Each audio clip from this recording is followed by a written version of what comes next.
তখনও আহমেদাবাদের আকাশ পরিষ্কার। কমলা রঙের শাড়িতে আকাশ যেন মেঘদের জড়িয়ে নিচ্ছে ক্রমশ, যেন আকাশের আলিঙ্গনে মেঘ। দুপুরটা বাকি দিনের মতো একই রকম ছিল। ব্যস্ত বিমানবন্দরের রানওয়ে। দুপুর ঠিক 1:38। বোয়িং তার ইস্পাতের ডানা মেলে মাটি ছেড়েছিল। ভেতরে 244টি প্রাণ। কারোর চোখে স্বপ্ন, কেউ চোখ করে দেখার অপেক্ষায় ছিল প্রিয়জনকে, কেউ উচ্চশিক্ষার জন্য, আবার কেউ পরিবারের সঙ্গে ছুটি কাটাতে গিয়েছিল। গন্তব্যস্থল লন্ডন। কিন্তু এক মুহূর্তে সবটা ওলট পালট হয়ে যাবে। কেউ কি ভেবেছিল? আহমেদাবাদের মেঘনীনগর এলাকার আকাশ চিরে বিকট শব্দ, বিরাট আগুনের গোলা হয়ে ভেঙে পড়ে বিমানটি। মধ্যাহ্ন গ্রাস করে কয়েকটা জুনিয়র চিকিৎসকদের।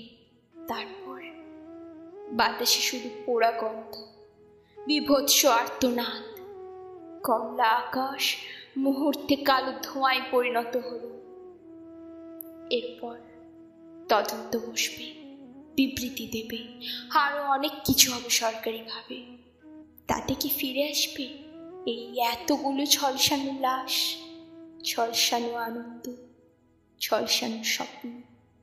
রোজ কত কিছু নিয়ে লড়াই করে যাই। কাকে গুরুত্ব দেব, কাকে অগ্রাহ্য করব। জমাবো ব্যাংকে প্রচুর টাকা, গয়না, জীবনের সমস্ত আনন্দকে উপেক্ষা করি। কিন্তু মৃত্যুর চোখে সকলেই সমান।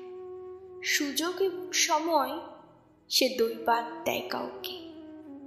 তবু যদি কাউকে আজ থেকে 10 বছর পরে জিজ্ঞেস করো তোমার কি হারিয়েছে, কেউ বলবে সোনার চেন, কেউ বলবে পেতলের ঘটি, কিন্তু কদাচিৎ কেউ বলবে না আমার প্রিয়জন, আমার ভালোবাসা।